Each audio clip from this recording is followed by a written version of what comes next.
Bonjour et bienvenue à toutes et tous. Donc je suis Claire Moussel, directrice générale de l'AKEPA provinciale, donc l'Association du Québec pour enfants avec problèmes auditifs, une association qui a été créée il y a 50 ans par des parents d'enfants sourds et malentendants. Et aujourd'hui, nous sommes devenus un réseau d'associations provinciales et régionales à travers tout le Québec et nous avons pour mission de favoriser et promouvoir l'inclusion sociale des jeunes vivant avec une surdité par le développement de leur plein potentiel. Alors, je suis très heureuse de vous accueillir en si grand nombre aujourd'hui pour cette première édition virtuelle de nos traditionnelles journées d'études. Alors, le contexte nous contraint et nous permet de vous offrir cette activité à distance. Alors, le format sera plus court que d'habitude, mais ça nous permet d'ouvrir l'événement à l'international puisque nous avons parmi nous aujourd'hui plusieurs spectateurs et spectatrices venant du Canada, mais aussi de Belgique, de Suisse et de France. Alors nous en sommes vraiment ravis puisque ces activités ont pour but de favoriser la transmission de savoir et d'expérience et les réflexions collectives et plurielles autour des différents aspects liés à la surdité. Et c'est une démarche qui est au cœur de l'approche de la KEPA. Et donc, nous allons aujourd'hui aborder les liens entre surdité et fierté. Alors, à travers des conférences, des témoignages de personnes sourdes et différents temps de discussion, nous allons questionner les différents enjeux autour des représentations de la surdité et de la fierté sourde et nous allons explorer les actions à mettre en œuvre individuellement et collectivement pour pouvoir la vivre, l'encourager et la promouvoir. Alors, cette activité s'inscrit aujourd'hui dans le cadre des conférences Anthropen et nous remercions Francine Saillant, Martin Hébert et Mander Kilani pour cette invitation et je vais leur laisser la parole pour vous présenter cette démarche. Oui. Euh, Merci beaucoup. C'est avec grand plaisir que le dictionnaire Anthropène s'associe à cette journée d'études, qui va certainement être une première dans l'histoire des dictionnaires, dans la mesure où on va avoir la première conférence signée euh, qui va mener directement à de la conception d'entrées qui vont paraître dans le dictionnaire Anthropène. Donc, simplement pour dire que le dictionnaire Anthropène est un dictionnaire d'anthropologie qui se veut une œuvre vivante qui est en constante évolution elle-même, où les entrées sont révisées et suivent les débats actuels, mais aussi sont mises en relation avec le grand public à travers des conférences, des événements comme celui qu'on va voir aujourd'hui. Le dictionnaire Anthropène est le fruit d'une collaboration entre l'Université Laval, l'Université Lausanne et le cycle de conférences qu'on va voir, dont on va voir un événement aujourd'hui, est appuyé par le Conseil de la recherche en sciences humaines et sociales du Canada. Donc, je vais laisser la parole à Francine Saillant qui va nous présenter nos conférenciers. Donc, Francine.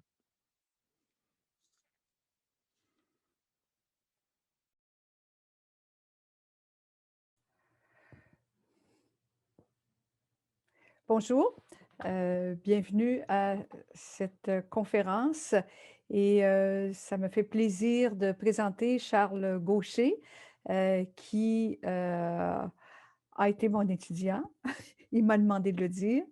Faisons un petit peu d'humour et de sympathie dans les relations humaines. Alors, Charles a fait son doctorat à l'Université Laval en anthropologie. C'est un spécialiste de la culture sourde puisque depuis une quinzaine d'années, il consacre l'entièreté de ses travaux sur cette question. C'est une personne extrêmement engagée dans la question du handicap et dans la question de la culture sourde.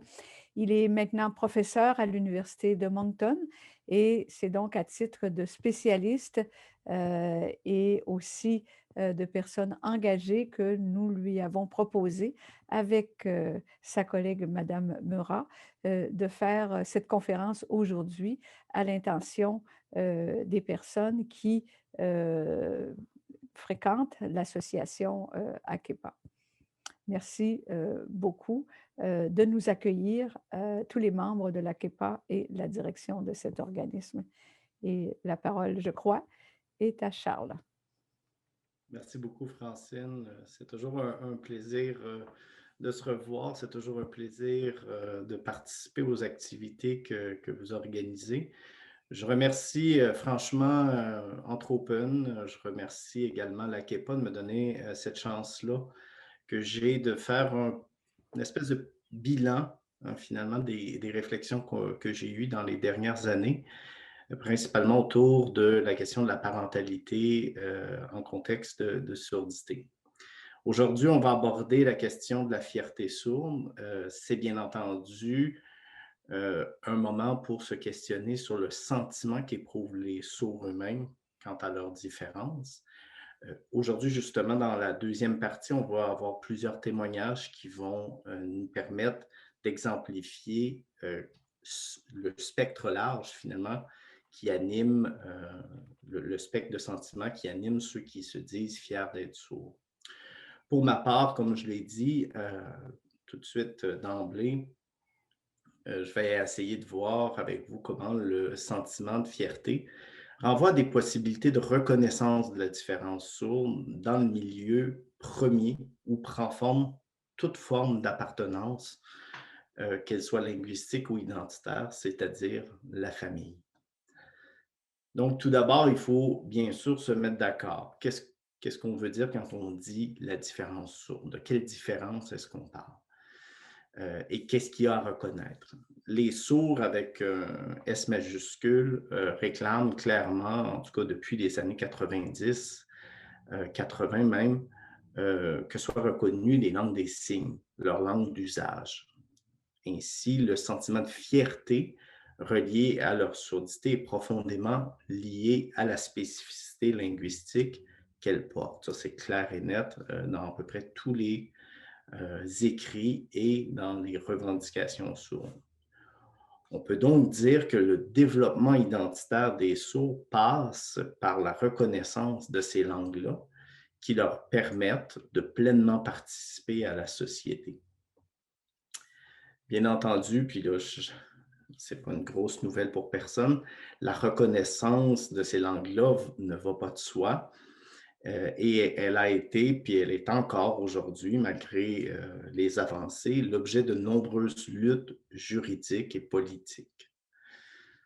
Toutefois, dans la vie concrète des sourds, la reconnaissance de leur spécificité n'est pas d'abord l'objet d'un débat politique, il faut le rappeler. Elle se fait dans le registre de l'intimité familiale. Par manque de temps aujourd'hui, puis parce que j'ai vraiment déjà beaucoup parlé de ça ailleurs, je me suis longuement expliqué sur le sujet, je vais partir de la présupposition que la fierté d'être sourd peut être fortement augmentée par l'inclusion d'une langue signée dans les dynamiques familiales. Ainsi, la confiance en soi des enfants sourds peut être solidifiée, selon moi, par l'exposition aux langues des signes dès la naissance, puisqu'elle leur permet des premières interactions réussies avec leurs proches. Elle leur donne, puis la littérature l'a beaucoup souligné, le sentiment d'être compétent, de communiquer avec aisance, de ne pas faire d'efforts pour entrer en relation avec les gens qui les entourent. Cette présupposition est quelquefois en porte-à-faux, toutefois, avec certains faits sociologiques concernant l'usage des langues signées au sein des familles entendantes, où évoluent la plupart des enfants sourds. Très peu des familles que l'on a rencontrées dans le cours de nos études, mais en général aussi, même s'il existe peu de statistiques sur la question, très peu de familles adoptent une langue signée pour communiquer avec leur enfant sourd. Je vais donc tenter aujourd'hui de voir avec vous comment on peut aborder ce problème en réfléchissant comme tel sur l'expérience des parents en deux temps. Tout d'abord, je vais essayer de déconstruire l'idée que les parents ne choisissent pas les langues signées parce qu'elles sont victimes d'une idéologie odiste, comme on le présente souvent de façon un peu abrupte dans les Deaf Studies. Puis, je vais présenter quelques conceptions des parents entendants qui font obstacle à l'inclusion des langues signées dans les dynamiques familiales. Donc, pour ce qui est de mon premier point, je commencerai en disant, en affirmant que les parents choisissent avec bienveillance ce qui est le mieux pour leur enfant. Et ça, ça va être la ligne de réflexion que je vais suivre pour mon premier point. Quand j'ai commencé mes études avec Francine, on annonçait déjà pour la énième fois la disparition prochaine de la communauté sourde. Depuis plusieurs générations, on s'inquiète dans les milieux sourds de la fin des langues signées, de la fin des communautés qui les font vivre. Depuis les techniques de démutisation révolutionnaire du 19e siècle, le congrès de Milan, jusqu'à la généralisation de l'implant cochléaire puis du dépistage précoce aujourd'hui, ces inquiétudes-là sont bien entendu fondées sur quelque chose. Elles expriment, en tout cas, au moins des souffrances historiques qui sont bien réelles. Beaucoup d'études puis de réflexions se sont centrées sur ces inquiétudes-là, dont la plupart de mes études et de mes réflexions sur la question identitaire sourde. Comme tout le monde, j'ai embrassé le point de vue le plus commun chez les chercheurs en sciences sociales qui s'intéressent à la surdité et j'ai passé la plupart de mes premières années à montrer tout ce qui était en train de déstructurer les logiques ethno-linguistiques sourdes. Puis un jour, il y a un parent d'enfant sourd qui m'a justement interpellé pour me dire que c'était bien beau tout ce que je disais là à propos de l'oppression et du dénigrement des langues signées, mais, et puis ça m'a un peu surpris, il m'a demandé si je n'étais pas en train d'enfoncer des portes ouvertes. Une fois le choc passé, je me suis sincèrement posé la question, est-ce que je suis en train d'enfoncer des portes ouvertes? Je me suis rendu compte que je n'étais pas unique, qu'il y avait beaucoup d'encre qui avait coulé dans le champ des études sur la surdité concernant le pouvoir et les logiques de domination qui traversent l'expérience sourde, en mettant les mondes sourds et entendants dans un rapport dichotomique. Il y a historiquement un indubitable mépris à l'égard des langues signées et de leurs promoteurs. Ça, c'est un fait. Mais le lien entre le monde des sourds et celui des entendants, il ne peut pas être réduit à ce mépris-là. Les sourds, dès leur naissance, n'appartiennent pas à une communauté identitaire spécifique. Les sourds appartiennent à leur famille qui est, dans 95% des cas, composée de parents qui, eux, ne sont pas sourds. Corollairement, les sourds naissent dans une famille qui les aime, en général. Et même si pour pratiquement tous les parents que j'ai rencontrés au cours de ma carrière, la surdité est un événement extraordinaire pour eux, ils témoignent à peu près tous d'un désir très fort de tout faire pour leur enfant. Donc, les sourds arrivent dans un monde bienveillant, mais leur présence, bien sûr, bouleverse profondément la trajectoire de leur famille. Ainsi, avec un minimum de recul, j'ai rapidement constaté que le rapport d'oppression ne peut pas et ne saurait résumer les liens que les sourds entretiennent avec leur milieu de socialisation primaire. Donc, premier constat sociologique, les sourds ne naissent pas dans un monde hostile, mais dans un monde qui est surpris par leur arrivée. Lorsque le diagnostic de surdité est annoncé, les parents reçoivent cette information-là comme un choc. Ça, la littérature l'a démontré à plusieurs reprises. Ils sont précipités dans un monde qui leur est totalement étranger. Très peu d'entre eux ont même déjà eu, non seulement ils ne sont pas sourds, mais ont déjà eu un contact. Moins de 10% d'entre eux, en général, ont eu des contacts avec des adultes sourds avant la naissance de leur enfant. Une grande partie des parents, puis nos études, puis ceux de Flaherty, entre autres, l'ont démontré, se sentent complètement désorientés dans le monde de la surdité. Sans repère au regard de cette annonce-là, si ce n'est les perceptions, les stéréotypes, les préjugés communs, ces parents se trouvent devant une série de prises de décision, dont la première touche le mode de communication de leur enfant. Les familles où naît un enfant sourd vont avoir tendance à s'engager dans une voie qui répond à ce qu'elles connaissent le mieux, la langue orale, comme unique mode de communication.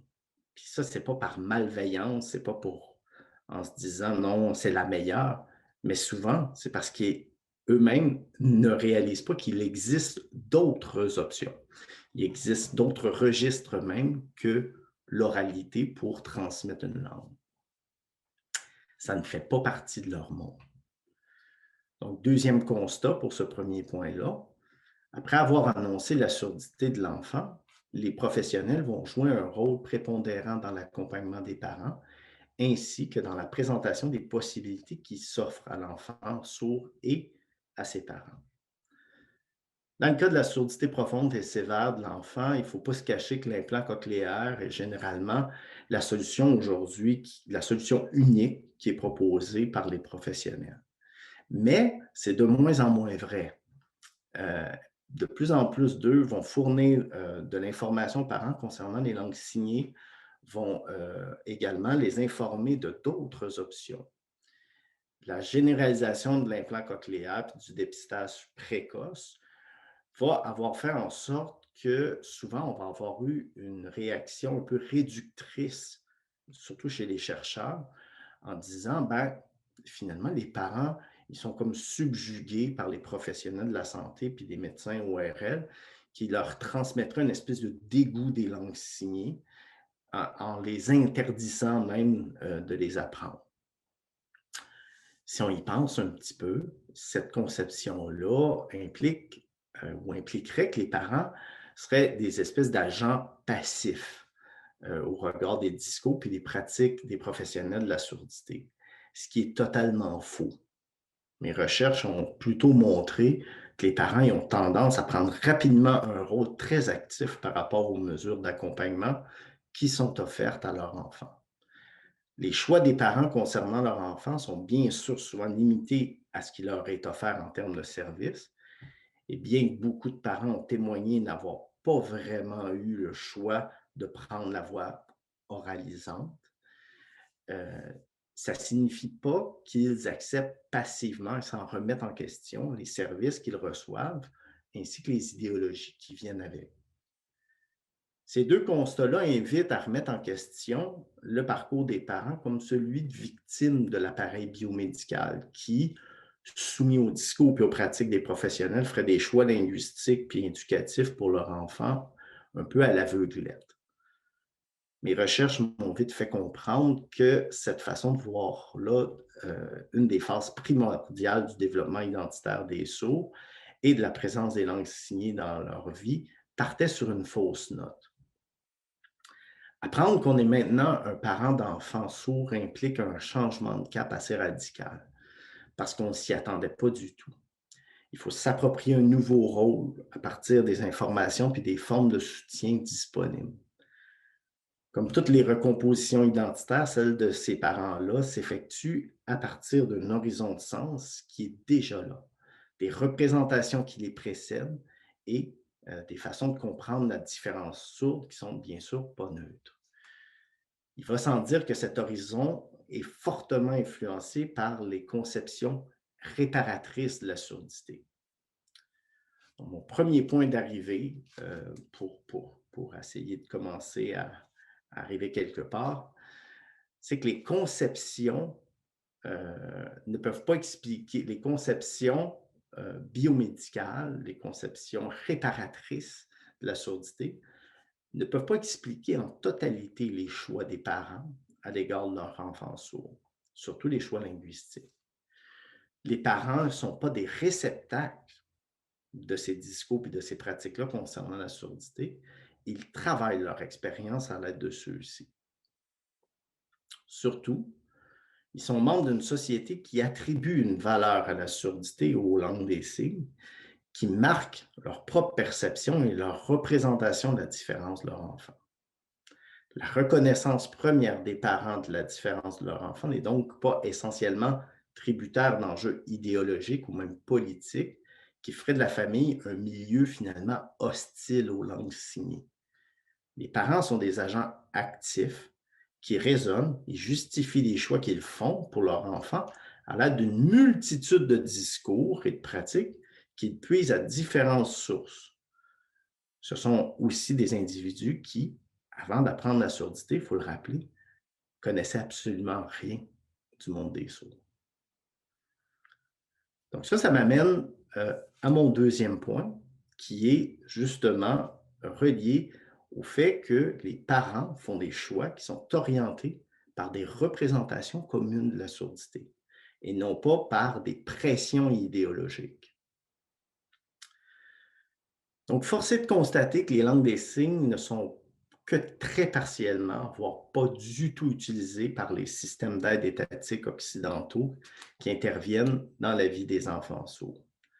Même si dans les milieux associatifs, c'est de plus en plus, il y a une promotion de plus en plus active, les systèmes d'aide étatiques, eux, sont généralement assez frileux, voire même craintifs d'inclure les langues signées comme façon de communiquer avec les personnes sourdes. Ainsi, ce n'est pas étonnant que les parents ne soient pas facilement enclins à inclure une langue signée dans leur dynamique familiale, hein. Si déjà le premier interlocuteur est plutôt timide par rapport à cette option-là. Le peu de soutien que vont recevoir la plupart des parents pour apprendre ces langues-là, l'information relativement restreinte et plus ou moins consistante à laquelle ils auront accès, puis bien sûr, l'espoir de guérison qui miroite toujours dans les yeux de la biomédecine, vont créer un contexte très défavorable à l'appropriation familiale des langues signées. Comme je l'ai dit au début, cette question-là a été longuement discutée. Je ne vais pas, puis je voudrais surtout pas être encore accusé d'enfoncer des portes ouvertes. En abordant le problème, encore ici, uniquement sous l'angle d'un rapport de force entre les savoirs experts concernant la surdité et les parents, on risque de faire un peu, encore une fois, l'impasse sur les raisons profondes qui font en sorte que les parents n'incluent pas les langues signées dans les dynamiques familiales. Cette vision réductrice de l'expérience des parents comme quelque chose de passif qui débouche sur une tendance à ne pas choisir les langues signées pour communiquer avec leur enfant évacue un problème qui, à mon avis, est fondamental. C'est-à-dire, les parents d'enfants sourds, si on y pense comme il faut, ils devraient apprendre la langue de leur enfant pour pouvoir leur enseigner la leur. On parle ici d'une réelle inversion anthropologique du mouvement d'être un parent, qui n'est pas banal puis qui constitue, à mon avis, un blocage important pour la reconnaissance des langues signées au sein de la famille. En étudiant les perceptions des parents, ce qui n'a vraiment pas été beaucoup fait, hein, mais il y a beaucoup d'études qui ont été faites sur ce que les parents devraient faire, mais on a été très peu questionné les parents comme tels. Ce qu'on a découvert, nous, c'est assez loin de cette idée-là que les institutions socio-sanitaires avaient lavé l'esprit des parents. Les conceptions des parents qui orientent leurs décisions concernant les langues signées renvoient plutôt à des représentations qui n'ont pas été remises en question et qui sont souvent plutôt proches même des visions essentialistes de l'identité sourde. Quand on a commencé à rencontrer les parents dans le cadre de notre recherche et qu'on les a questionnés directement sur les choix qui avaient orienté ou non leur décision d'aller vers une langue signée, plusieurs ont témoigné leur résistance à utiliser les langues signées puisqu'elles seraient simples, hein, et qui serait en plus inutile de les enseigner parce qu'elles vont venir d'elles-mêmes à l'enfant sourd. Donc, pour beaucoup de parents qu'on a rencontrés, euh, ça servait à rien de transmettre une langue des signes à leur enfant, puisque de toute façon, il allait l'apprendre s'il le décide. Hein, il y a un parent d'ailleurs qui avait dit, ça va se faire tout seul. Donc, quand il décidera de l'apprendre, ça va se faire tout seul. Si un jour elle décide d'aller vers la LSQ puis d'enlever ses implants, c'est elle qui va décider ça. Donc, il y a cette idée-là quand même que les langues signées sont quelque chose qui s'apprend assez facilement, euh, qui sont simples et pour plusieurs parents, les langues des signes ne sont pas comme tel un objet de préoccupation pour eux, parce que c'est des langues qui s'acquièrent vraiment sans effort pour les sourds. Les perceptions que les langues signées sont simples jouent un rôle prépondérant dans notre vie dans la décision des parents de les transmettre à leur enfant sourd. Ajouter à cette simplicité des langues signées, ce qui est à remarquer, c'est cette idée-là que plusieurs véhiculent et qui renvoie à l'espèce de naturalité des langues signées pour les sourds. Non pas la langue des signes comme langue naturelle, c'est-à-dire une langue qui peut être apprise sans autre prérequis, mais plutôt une langue qui serait à l'intérieur des sourds, donc qui serait comme instinctive. Ces deux conceptions seraient importantes à déconstruire pour rendre justice aux langues signées et à leur potentiel de développement identitaire chez les sourds. Autre conception qui fait obstacle à l'inclusion des langues signées dans les dynamiques familiales, c'est une idée qui est fortement véhiculée chez plusieurs parents, c'est que les langues des signes, pour eux, sont synonymes d'exclusion sociale.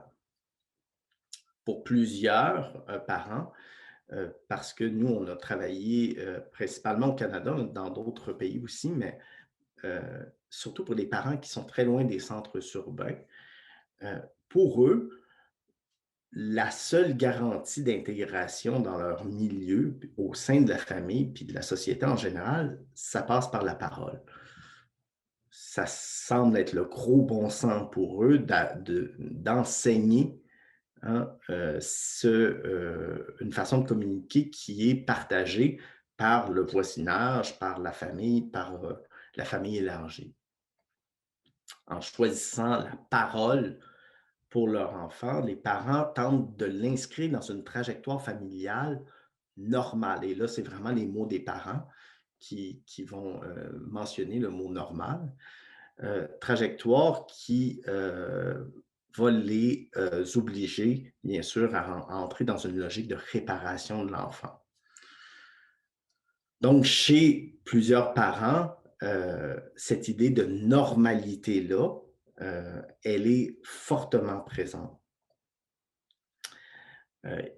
Ils vont exprimer beaucoup d'inquiétude à l'idée de socialiser leur enfant à l'aide d'une langue des signes, dès lors que cette langue risque de renforcer l'isolement pour eux du jeune sourd.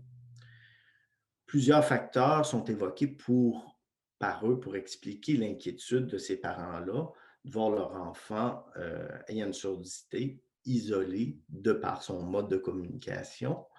Hein, et certains vont le dire de façon assez claire. Hein, quand on nous présente la surdité, on pense tout de suite, oh mon Dieu, langue des signes égale isolement. Hein. Le monde des signes, en général, c'est quelque chose qui nous exclut ou qui exclut la personne.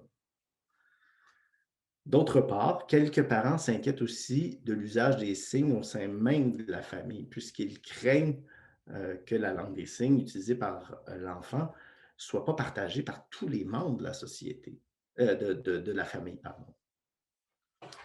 Le choix de l'oralisme est donc fait par les parents pour préserver une espèce de cohésion familiale. Ça, c'est un autre élément qui est ressorti assez fortement.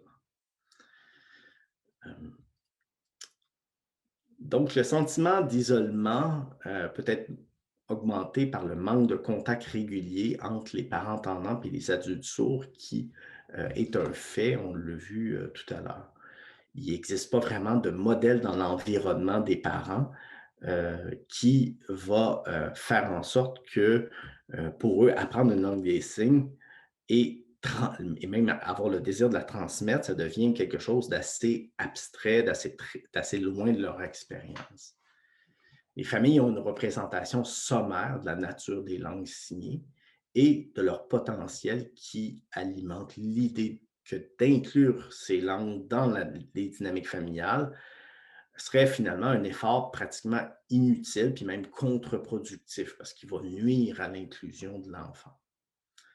Pour certains, en tout cas, parents rencontrés, il n'y a pas de doute qu'opter pour une langue des signes est un problème fondamental, qui n'est pas réductible à une pression que les institutions ou les experts auraient fait sur eux, mais euh, que pour eux, apprendre et transmettre une langue signée renvoie des peurs et des inquiétudes beaucoup plus antérieures à l'appropriation des discours professionnels qui seraient contre les langues signées. Ça m'amène finalement à mon deuxième point pour cette dernière partie-là, et je vais essayer d'aller rapidement pour ne pas trop dépasser le temps qui m'est alloué. L'avènement de la surdité, on se rappelle que ça implique pour le parent une transformation de son rôle. Un rôle qui exige une transformation qui exige une réévaluation de plusieurs pans de sa vie et, par le fait même, une transition identitaire importante. Il est ainsi facile d'imaginer que d'inclure une langue signée dans le portrait familial peut sembler, pour certains parents, une lourde tâche. Considérer une langue signée comme un moyen de communication avec son enfant, ça implique que les parents se sentent outillés et informés quant aux possibilités qu'offrent les langues signées. Ces enjeux reliés à la transmission linguistique sont accompagnés d'autres préoccupations de nature identitaire aussi. Tout d'abord, les parents se préoccupent de la pérennité de leur choix éducationnel. Pour plusieurs, et c'est ce qu'on a vu dans leur conception, les langues des signes étaient vouées à disparaître. C'était des langues qui étaient en voie d'extinction. Et là, on se rappelle que c'est une représentation assez commune qui est même véhiculée par plusieurs penseurs des Deaf Studies. Les parents vont dire, ben, la LSQ, ça va être une langue morte dans un siècle. La culture sourde est en train de disparaître. Donc, c'est tous des mots, des façons de voir qui vont un peu les rendre réticents par rapport au choix que représenterait la langue des signes. Ce serait finalement une espèce d'impasse identitaire. Autre élément relatif à la transmission des langues des signes, c'est que pour plusieurs parents, l'accès aux locuteurs naturels ou locuteurs qui ont la langue des signes comme première langue est difficile. L'intérêt d'enseigner une langue des signes à leur enfant, il va être très complexe parce que souvent, elle se traduit par un sentiment de ne pas appartenir ou de ne pas pouvoir maîtriser, de s'affilier avec la communauté sourde. Pour les parents, ça semble difficile, voire impossible, de faire partie de ce monde-là qui est le monde des sourds. Ils vont le concevoir comme un monde qui est fermé, hein, et ils vont se sentir très loin. Plusieurs vont dire, ben, moi, j'ai essayé d'aller dans la communauté sourde, je me suis fait souvent rejeter ou on ne vient pas me chercher, on ne me considère pas comme quelqu'un d'intéressant. Et donc, déjà que le parent est en recomposition identitaire, c'est souvent un effort qui peut poser problème. Donc, le sentiment d'éloignement qu'expriment ces parents-là à l'égard de la communauté sourde renforce l'idée qu'ils ne sont pas des agents de socialisation compétents en langue des signes. De plus, l'idée d'inclure une langue signée dans la trajectoire de la famille va augmenter beaucoup les incertitudes des parents quant à la capacité à inscrire son enfant dans une continuité générationnelle, donc l'inscrire dans ma communauté. Il serait donc illogique pour plusieurs parents d'éduquer leur enfant dans une langue qu'ils ne pourront pas, qu'ils vont pouvoir apprendre uniquement superficiellement et qui plus est, mènera leur enfant à s'affilier à une communauté qui n'est pas la leur. Donc, en guise de conclusion, et puis j'ai déjà dépassé un petit peu mon temps, je crois, j'aimerais rappeler que la question de la fierté sourde puis de la reconnaissance de la différence des sourds et de leur langue passe indéniablement par la prise en compte des conditions dans lesquelles les parents accueillent leur enfant sourd. Cette prise en compte doit d'abord et avant tout se faire sur le constat que les parents désirent ce qu'il y a de mieux pour leur enfant et qu'ils sont des agents proactifs et bienveillants dans la socialisation primaire de leur enfant. Ils sont les premiers acteurs à susciter chez les enfants sourds la confiance en eux-mêmes qui leur sera nécessaire pour devenir à leur tour des acteurs qui participent pleinement à la société. Ainsi, les premiers développements de l'identité sourde se font, pour ainsi dire, toujours à l'extérieur de la communauté sourde, parce que les enfants appartiennent d'abord et avant tout à leur famille d'origine. Ceci étant dit, ce qu'il faut se demander maintenant, c'est comment favoriser l'inclusion des langues signées dans les dynamiques familiales en tant que vecteur d'une identité qui rend fières les personnes qui en sont locuteurs. Et là, je pense à la fois aux parents et aux enfants. Pour l'heure, on s'est beaucoup attardé à critiquer le manque d'informations aux parents et leur soumission au discours audiste, mais il y a vraiment peu de réflexions qui ont été faites sur les perceptions des parents comme telles, sur leur vécu, sur les conditions objectives et subjectives qui leur permettraient d'inclure les langues signées dans leur trajectoire parentale. Beaucoup de travail est fait, surtout dans les centres urbains, par les associations comme justement la KEPA, mais reste que les parents choisissent encore très rarement, c'est les langues signées qui sont le fer de lance de la fierté sourde. Pour susciter la fierté d'une différence, il faut, à mon avis, munir les parents des outils qui leur permettront de déconstruire les peurs et les inquiétudes qu'ils ont à l'égard des langues signées et leur donner de façon beaucoup plus systématique, et peu importe leur milieu de vie, rural ou urbain, les moyens concrets de se voir comme des agents actifs de la transmission de ces langues-là. Je vous remercie beaucoup de votre patience. J'ai été passé légèrement, je crois.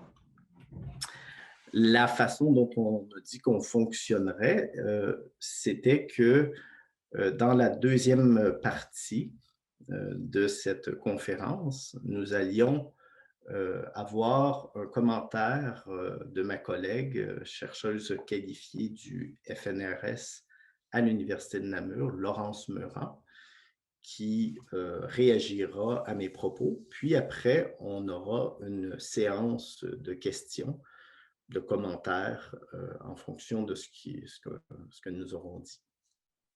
Je pense que maintenant, la parole serait à Laurence. Juste avant de laisser la parole à Laurence, on a une question très précise de terminologie en lien avec ta conférence. Je pense qu'on peut la prendre tout de suite. Qu'est-ce que tu entends par parents essentialistes? Non, je n'ai pas dit qu'il y a des parents essentialistes. Il y a des parents qui ont une vision plutôt essentialiste de la surdité, c'est-à-dire des conceptions qui renvoient au fait que, par exemple, la langue des signes serait quelque chose qui est à l'intérieur des sourds. Donc, peut-être qu'il y a eu quelque chose qui s'est perdu dans la traduction. C'est bon, merci beaucoup.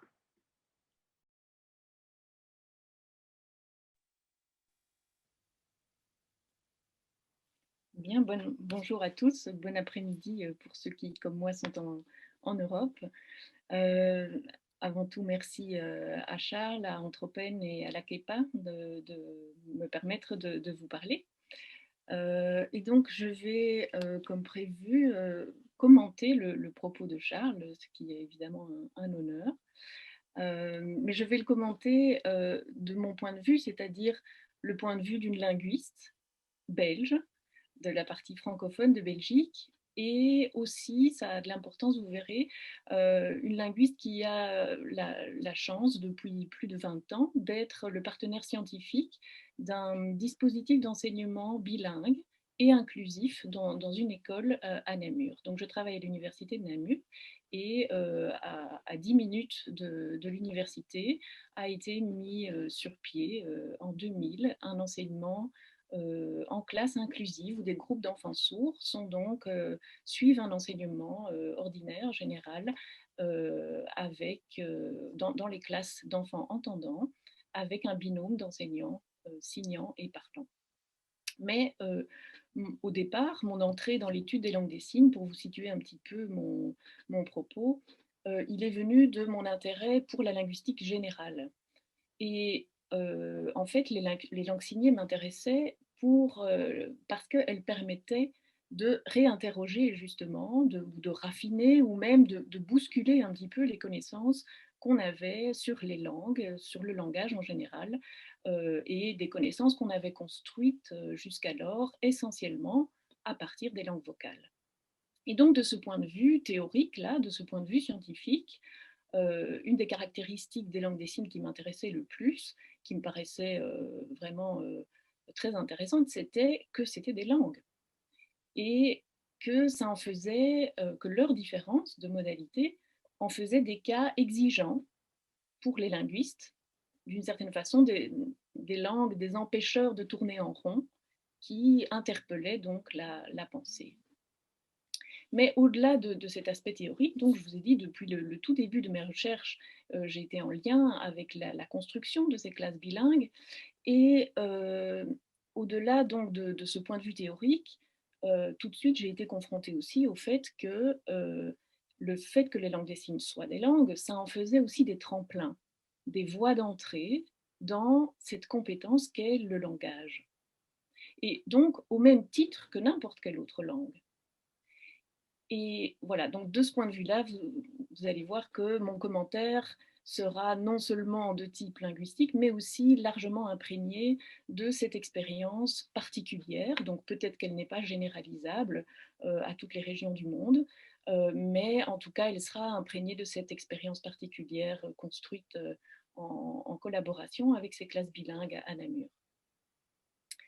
Alors, quand on parle de fierté d'être sourd, chez moi, ça résonne aussi avec la question de la fierté d'être bilingue. Parce que, d'une certaine façon, tous les membres de la communauté des sourds, à divers degrés, sont bilingues. Inévitablement, presque. Parce qu'ils sont locuteurs, ils sont membres d'une communauté minoritaire, en lien étroit avec une communauté majoritaire, et en lien étroit avec la forme écrite de la langue majoritaire.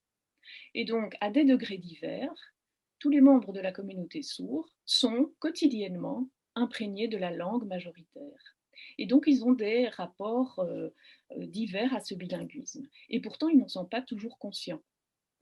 De la même façon qu'il y a une ou deux générations en Belgique, les locuteurs sourds n'avaient pas conscience que ce qu'ils appelaient leur signe constituait une langue, et bien de même, après pourtant encore 10, 12 années dans un dispositif d'enseignement bilingue, certains adolescents ne trouvent pas spontanément qu'ils sont bilingues entre le français et la langue des signes de Belgique francophone, par exemple.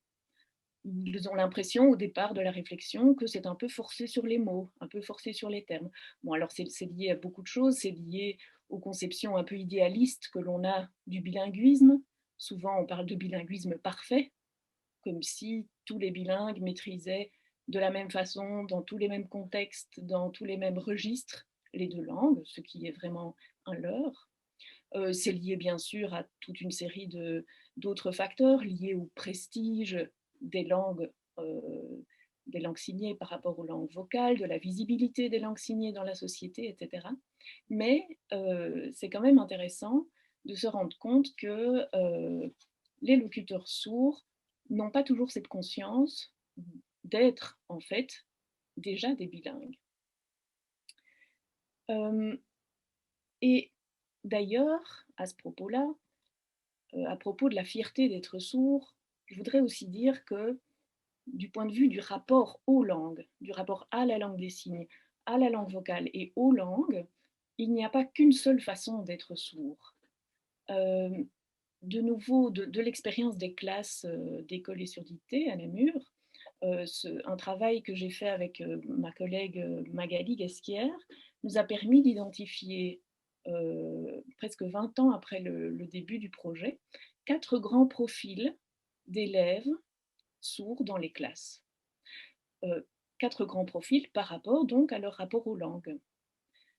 Le premier profil, enfin, il n'y a pas d'ordre, hein, mais un profil, c'est le profil des enfants dont la langue prédominante à l'entrée à l'école est la langue vocale. Et c'est dans le cadre de l'école, à partir de l'entrée à l'école, qu'ils acquièrent progressivement la langue signée. Un deuxième profil, c'est le profil inverse, si vous voulez, des élèves qui arrivent à l'école avec comme langue prédominante la langue vocale, la langue signée, pardon. Donc, ceux dont les parents sont sourds, ou en tout cas qui ont la langue signée comme langue au sein du foyer. Et eux, ils apprennent progressivement, dans ce dispositif bilingue, la langue vocale à l'école. Alors, il y a un troisième profil qui est celui des enfants qui arrivent à l'école sans langue prédominante. Ils n'ont pas encore de construction linguistique en arrivant à l'école. Ça demande par exemple un travail très, très attentif, très progressif de la part des enseignants sur des choses comme l'interaction, pouvoir regarder son interlocuteur, travailler le regard, pouvoir écouter, éventuellement apprendre à répondre, etc. Donc c'est vraiment des enfants qui arrivent encore sans accès au linguistique. Quand ils entrent à l'école, en Belgique, c'est autour de 2 ans et demi ou 3 ans. Et un quatrième profil qu'on a pu identifier, ce sont des élèves qui arrivent à l'école en ayant déjà un bon bilinguisme, c'est-à-dire qu'ils ont une relation assez équilibrée entre les deux langues, parce que dans leur foyer, les deux langues sont utilisées de manière assez équilibrée, elles aussi. Alors le point commun de tous ces profils, c'est qu'ils profitent de la langue signée, en l'occurrence chez nous la langue des signes de Belgique francophone, ils en profitent comme d'une langue complètement accessible, sans contrainte, sans effort de décodage. Donc ils apprennent sans devoir décoder. Donc ça permet un grand confort dans l'apprentissage pour eux. Mais la différence entre tous ces profils-là, elle est liée au fait qu'ils n'ont pas tous le même bagage linguistique, c'est-à-dire qu'ils n'ont pas tous dans leur bagage le même bain linguistique.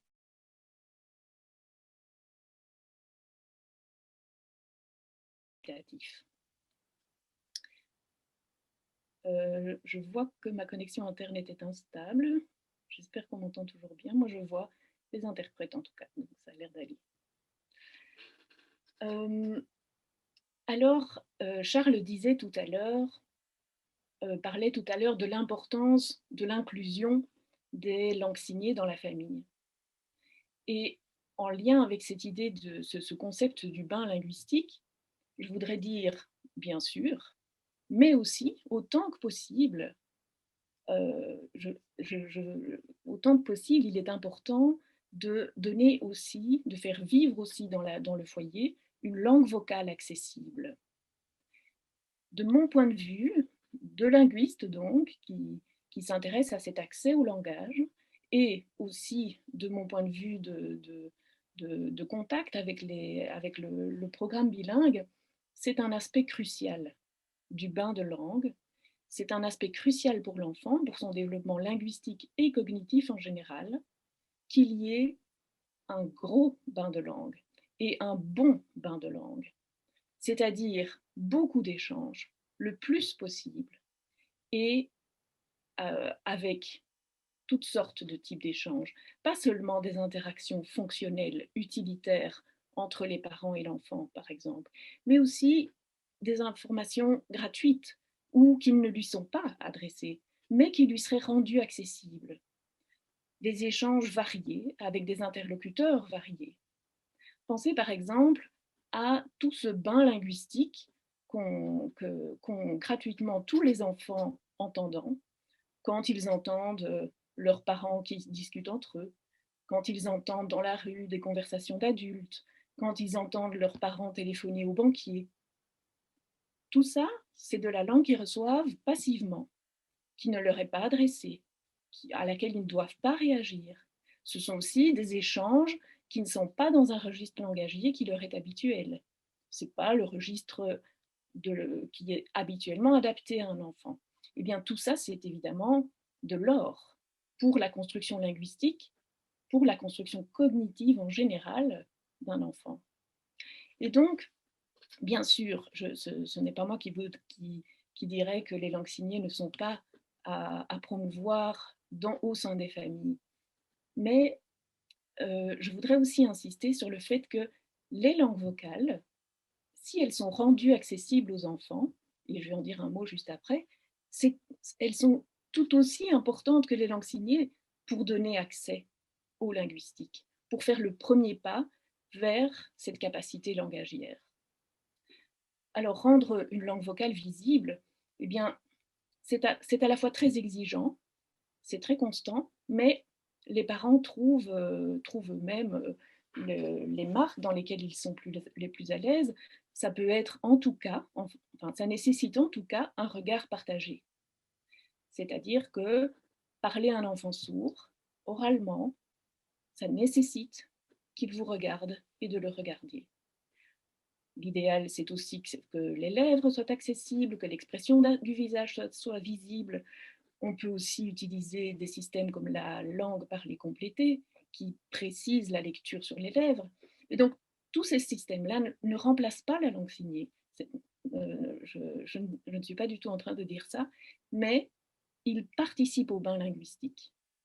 Et au plus ils seront variés, au plus ils seront nombreux, au plus ce sera un bagage vraiment très utile pour l'enfant sourd. Alors, d'une certaine façon, on pourrait résumer en disant les parents seraient encouragés à faire avec leur enfant sourd comme et autant qu'avec leur enfant entendant, mais en tenant compte en permanence de sa surdité. C'est-à-dire toujours penser à cette visibilité de la langue, même quand on ne s'adresse pas à lui. Alors, c'est là que ça devient très exigeant, et c'est là sans doute que les parents pourraient aussi être encadrés, aidés, soutenus par différents services, mais aussi bien que pour l'utilisation de la langue signée. Et je terminerai finalement en disant que ce qui est peut-être le plus néfaste quand on regarde la question des rapports entre communautés sourdes et communautés entendantes, la question de l'acquisition de la langue, de l'apprentissage en général, une idée reçue assez néfaste, c'est l'idée qu'il y aurait une sorte de conflit linguistique entre langue signée et langue vocale, ou une sorte d'exclusion entre les deux. Alors, ça se manifeste des deux côtés, c'est-à-dire du côté entendant, si je me permets de caricaturer ou de simplifier peut-être, on aurait peur des langues signées qui empêcheraient le développement de la langue vocale. Beaucoup d'études ont déjà montré que c'était une fausse peur, une fausse idée. Symétriquement, la peur existe aussi du côté des sourds. Et elle pourrait se traduire comme ceci, par l'idée que le fait d'entendre, et donc par exemple d'avoir accès au son via un implant cochléaire, empêcherait d'être un bon signeur ou freinerait l'apprentissage de la langue des signes. Et en tout cas en Belgique, je ne sais pas si c'est valable ailleurs, mais il y a parfois des petits signaux d'une dérive de cette pensée-là, de cette exclusion imaginée entre langue signée et langue vocale du côté des sourds, qui dirait que être fier d'être sourd, c'est aussi, si on pousse un tout petit peu, être fier de ne pas maîtriser la langue vocale. Et là, évidemment, il y a là un enjeu fondamental pour la communauté des sourds, pour la transmission au sein de la communauté de la langue des signes auprès des jeunes générations. Mais c'est aussi un enjeu de la société en général, dans lequel la communauté des entendants a un grand rôle à jouer aussi.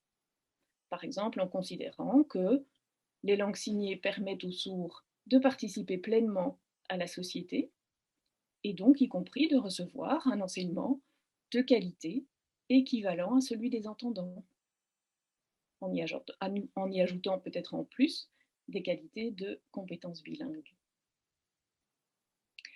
Donc voilà, quelques commentaires en écho avec ce que Charles disait sur la fierté d'être sourd, le fait que la fierté d'être sourd n'est sans doute pas, doit renvoyer au fait qu'on n'est pas sourd de façon unique, mais il y a plusieurs façons, plusieurs profils, plusieurs rapports aux langues, et aussi avec disons, cet appel aussi bien à la communauté des sourds qu'à la communauté des entendants, de nuancer ou d'interroger cette idée reçue de l'exclusion entre langue vocale et langue signée, à la faveur, je dirais plutôt, de la fierté d'un bilinguisme. Voilà. Merci beaucoup pour votre attention.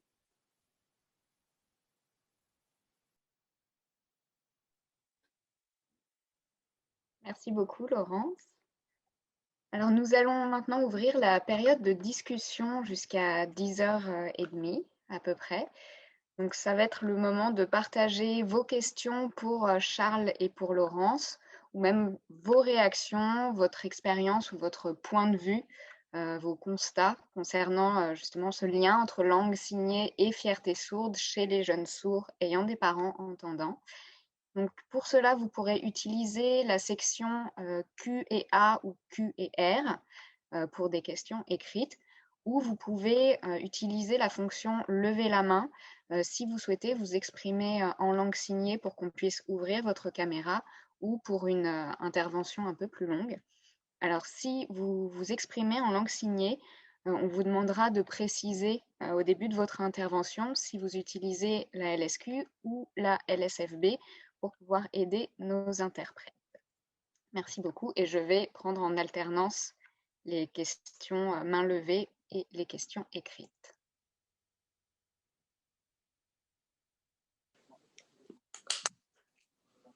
Les professeurs à l'école, est-ce que c'est de là que doit venir la promotion de la LSQ?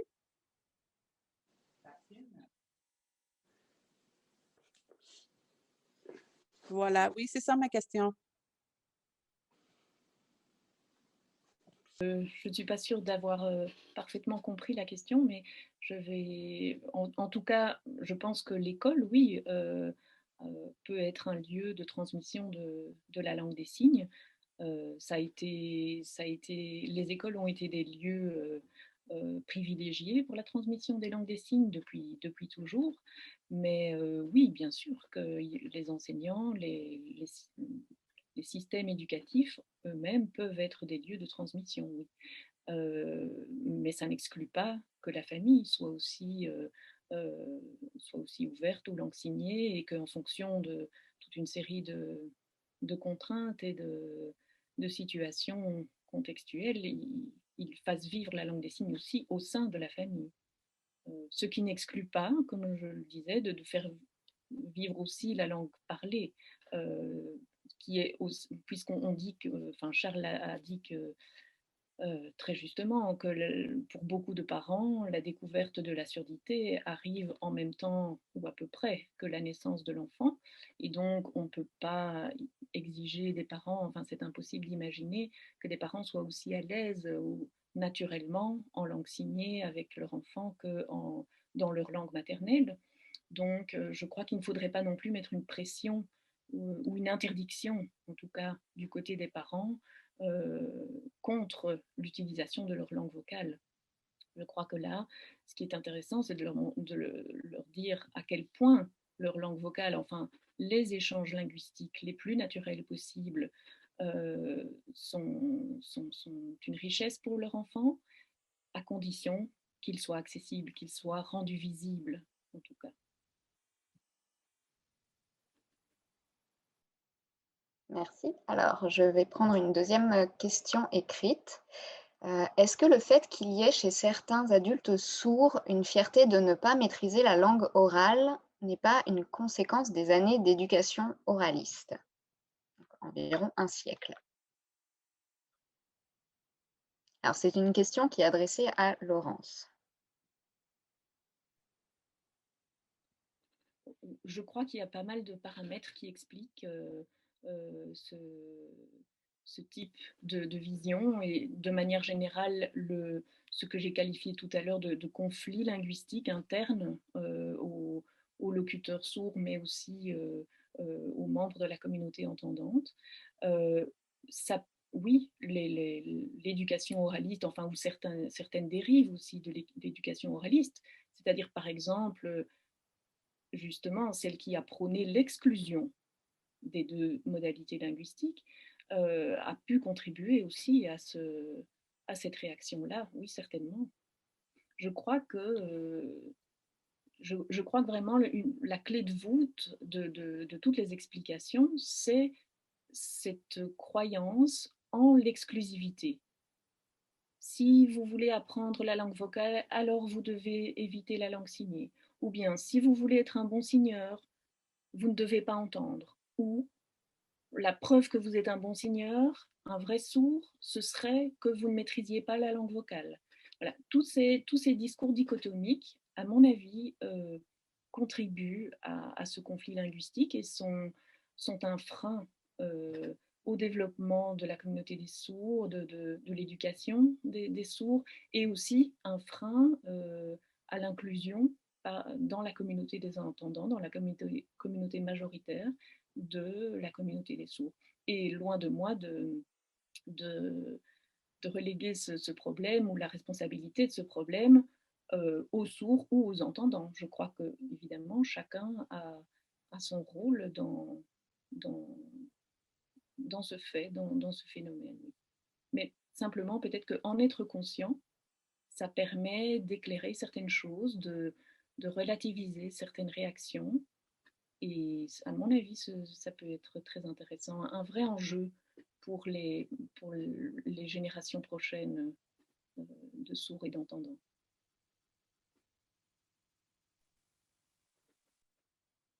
Merci. Alors, nous avons une autre question écrite. Bonjour, merci à Charles et Laurence pour leurs interventions. J'avais une question par rapport à l'usage du terme d'inclusion. Charles Gaucher parle d'inclusion des langues des signes dans les dynamiques familiales et Laurence Meurat de classe inclusive pour enfants sourds et entendants à Namur. Donc, d'un côté, un contexte familial, de l'autre, un contexte scolaire. Quel est votre positionnement en tant que chercheur par rapport à ce concept d'inclusion en lien avec la surdité? Il est de plus en plus utilisé et il est intéressant, mais peut aussi conduire à la non prise en compte des spécificités des sourds. Si vous me permettez, le concept d'inclusion, nous, on l'utilise vraiment pas comme synonyme du mot intégration, hein, qui était fortement utilisé dans les années 90-2000 et qui servait finalement à dire qu'il fallait adapter l'individu pour le faire entrer dans un espace en particulier. Le concept d'inclusion, il vient beaucoup plus des réflexions qu'on a eues dans les dernières années, surtout dans le domaine du handicap en général, et qui renvoie beaucoup plus à la notion d'adaptation conjointe, c'est-à-dire d'adaptation de l'individu, mais aussi de son milieu d'appartenance ou le milieu dans lequel on veut qu'il se développe. Dans le cadre de ce que moi j'ai dit ou dans le contexte de ce que j'ai dit, la notion d'inclusion des langues signées dans les dynamiques familiales, ça veut vraiment dire faire en sorte que, par exemple, toute la famille s'approprie hein, cette dimension-là qui permettra de rendre l'environnement immédiat de l'enfant sourd très convivial, très facile d'accès, hein, très les sourds vont parler d'aisance. Hein. Ce serait une façon d'être à l'aise quand on entre en relation.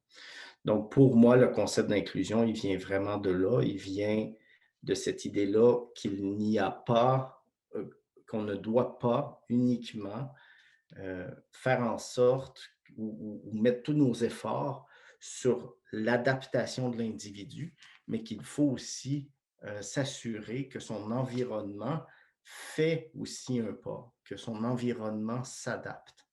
Et dans le cadre de ce que je viens de dire, ben, c'est l'idée que les dynamiques familiales s'adaptent à cette spécificité-là que l'enfant sourd amène, qui est celle de devoir s'exprimer ou de pouvoir s'exprimer avec les mains et de recevoir de l'information avec les yeux. Je ne sais pas si Laurence veut ajouter quelque chose. Très brièvement, je voudrais dire que j'ai utilisé le mot inclusion pour qualifier le dispositif des classes bilingues de Namur, et c'est tout à fait dans le même esprit, c'est-à-dire la visée est celle que ce soit l'ensemble du dispositif, l'ensemble de l'école qui soit adapté, qui accueille des élèves en langue signée, en langue vocale, et que ce ne soit pas l'individu, l'élève seul, qui doit s'adapter. D'où aussi l'idée que les élèves sourds dans ces classes soient en groupe au sein des classes d'entendants et pas isolés comme dans l'intégration classique qu'on connaît dans le monde de l'enseignement sourd, en tout cas en Belgique.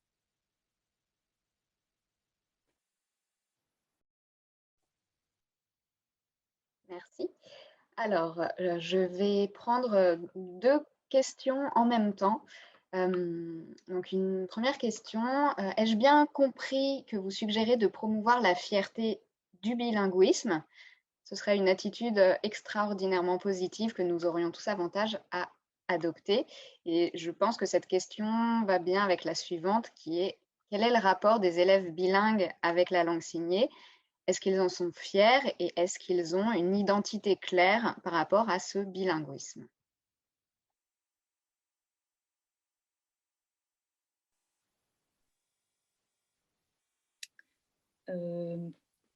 Alors oui, en effet, une idée sous-jacente de mon commentaire, c'était de dire que les sourds peuvent être fiers de leur bilinguisme, bien sûr.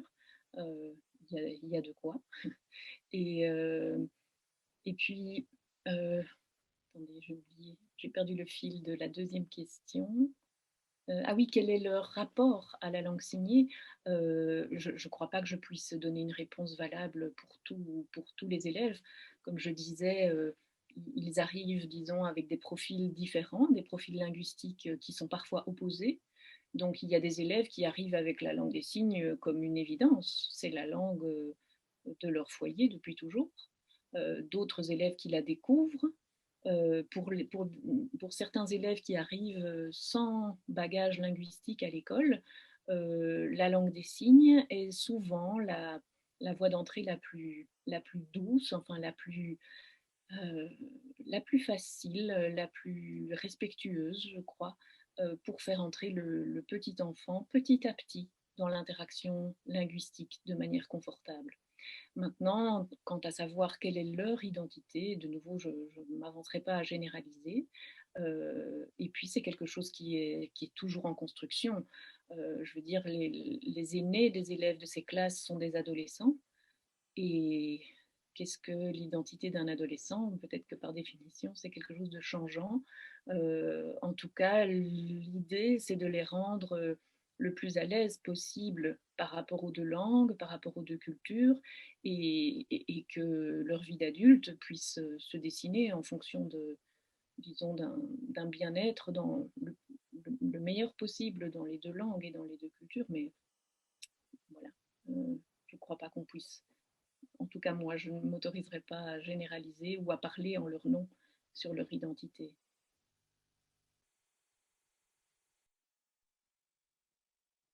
Merci. Alors, je vais prendre une dernière question. Merci pour vos interventions. Question pour Monsieur Gaucher. Vous avez nuancé la critique du lavage de cerveau des parents par le discours audiste, en montrant que les dynamiques familiales antérieures influencent leur choix bienveillant dans l'éducation de leur enfant sourd. Vous avez détaillé des facteurs qui conduisent au rejet des langues signées dans les familles. À l'inverse, pourriez-vous aborder les facteurs qui conduisent les parents entendants à inclure les langues signées dans leur dynamique familiale? C'est une excellente question, c'est une question de chercheur. Hein, donc, je serais rendu là, en fait, dans mon processus maintenant, ce serait d'aller chercher les quelques exemples qu'on pourrait ressortir de parents qui ont inclus les langues signées.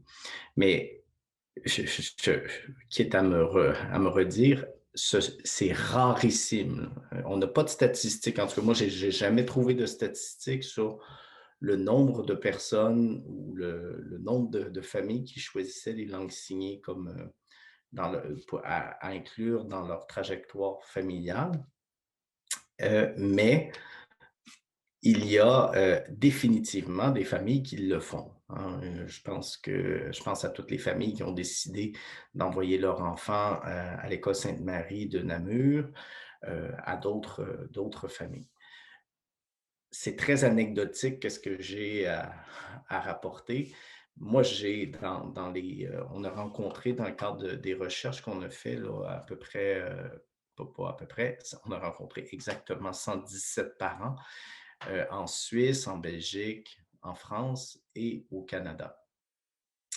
De tous les témoignages qu'on a rencontrés, moi, je n'ai eu, moi, un contact direct qu'avec une seule maman qui avait justement intégré de façon très facile les langues signées dans ses dynamiques familiales. Comment ça s'était passé? C'est qu'elle elle s'était impliquée dans une association de personnes sourdes.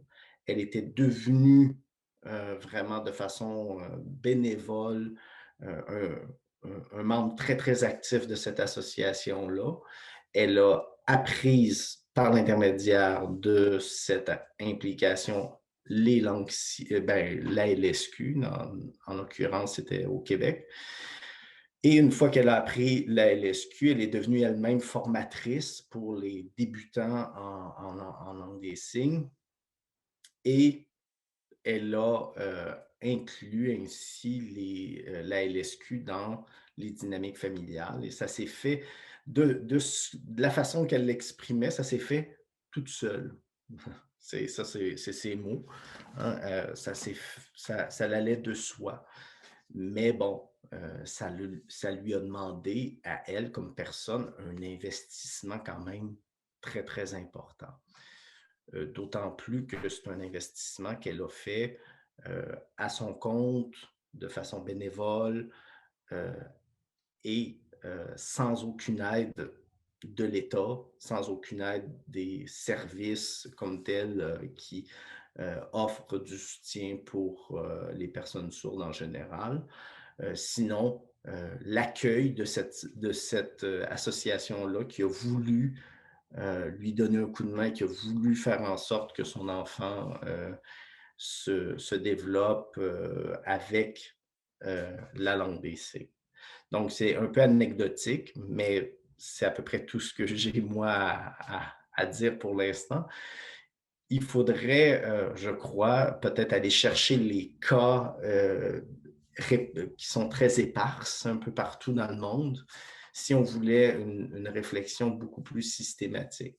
Ce qu'on a comme réflexion systématique pour l'instant, ce sont les conceptions plutôt négatives, ou en tout cas les conceptions qui font obstacle à l'apprentissage des langues signées. Ça, on les a parce que la plupart des parents nous en ont parlé, parce que les 117 personnes qu'on a rencontrées, dans la très, très forte majorité, là, je n'ai pas les chiffres devant les yeux, il y en a quand même très peu qui ont même essayé d'apprendre une langue signée pour pouvoir communiquer avec leur enfant. Donc, ce n'est pas une réponse très satisfaisante, mais c'est une question extrêmement intéressante.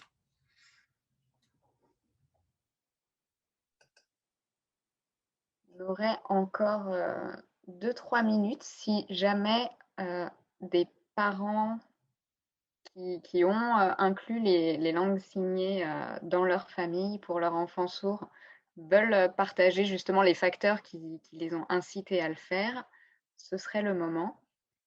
Sinon, pour les autres questions qui ont été posées, on va les noter. Il y aura un temps de questions dans la deuxième partie de l'activité. Gardez-les pour ce moment-là.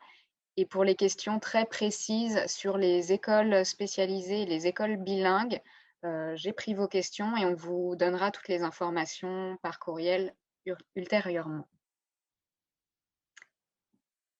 Et s'il n'y a pas d'intervention de parents pour partager leur expérience, je pense que nous allons laisser la parole au créateur du dictionnaire pour clôturer cette première partie.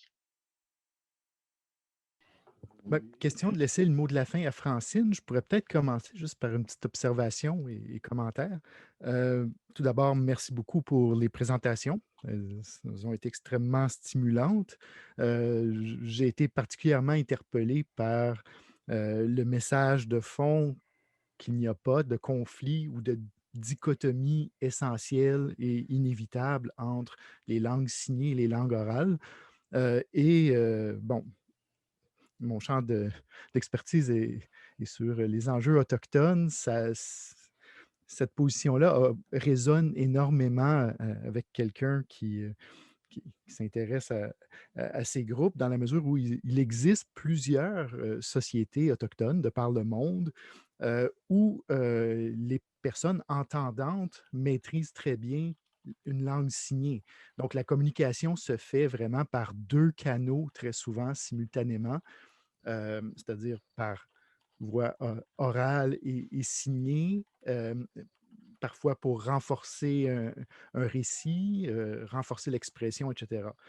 Donc, ce serait peut-être aussi quelque chose à envisager dans ce bilinguisme et cette littératie, simplement aussi faire valoir qu'il y a un bénéfice même dans la communication entre personnes entendantes. Donc, c'était ma petite réflexion.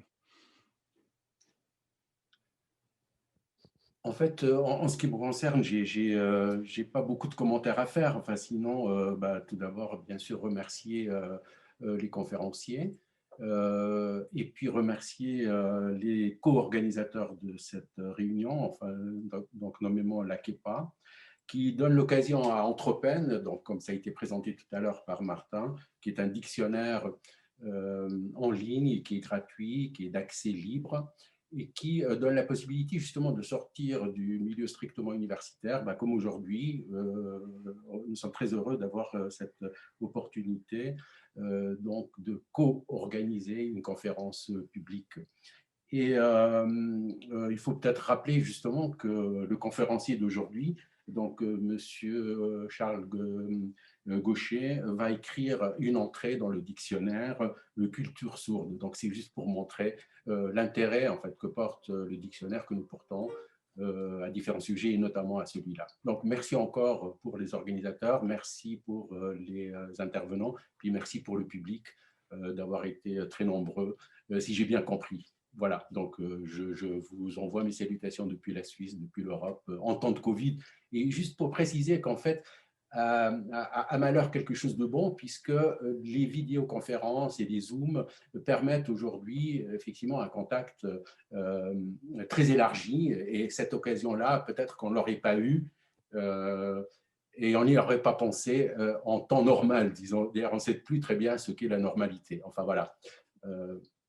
Merci encore.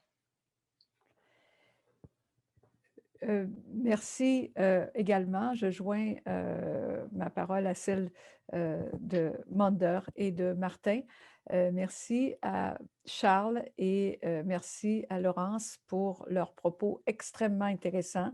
Et j'aimerais rappeler, donc comme on vient de le souligner, l'importance que ça a pour nous, ces conférences publiques qui ouvrent effectivement sur des expériences venant finalement des milieux, des communautés, des organismes qui font vivre la langue, puisqu'un dictionnaire, c'est d'abord et avant tout l'inclusion de mots et d'une terminologie que l'on veut rendre accessible le plus possible. Donc, le sens aujourd'hui de cette conférence, c'est justement de permettre au maximum l'inclusion de réalités que vous avez nommées à l'intérieur de la conférence et qui aussi se reflètent dans les questions qui ont été posées.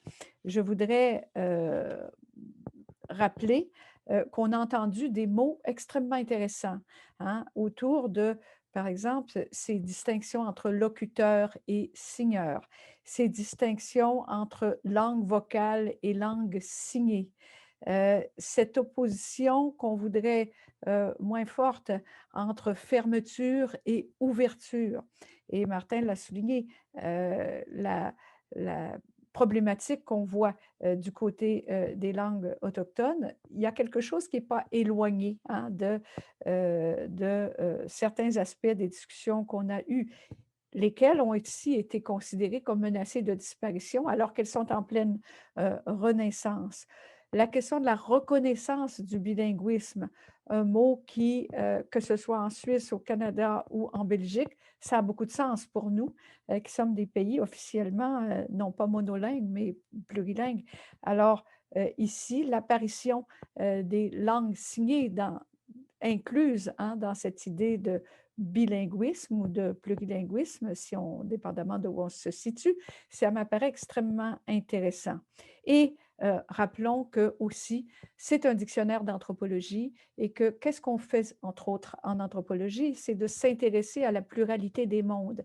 Et ce que nous avons eu aujourd'hui comme conférence et comme partage finalement des connaissances, c'est vraiment de parler de la situation des personnes qui vivent dans les cultures sourdes, dans le monde sourd, comme étant pluriel.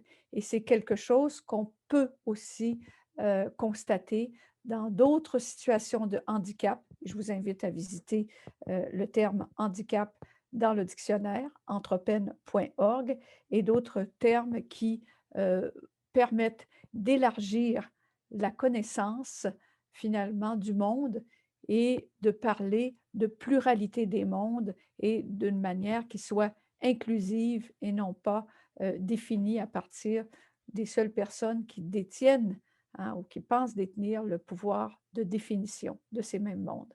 Alors, merci infiniment à tous pour cette vraiment très belle expérience que vous nous permettez de vivre, nous, les animateurs du dictionnaire, Monder Kilani et Martin Hébert et moi-même, et nous espérons pouvoir bien refléter cette expérience puisqu'elle sera diffusée via Internet et nous informerons l'association de sa diffusion au moment où cela sera fait. Donc, elle sera accessible à ceux et celles qui y auront participé, mais aussi aux autres qui auraient aimé se joindre et qui n'ont pas pu le faire aujourd'hui. Merci.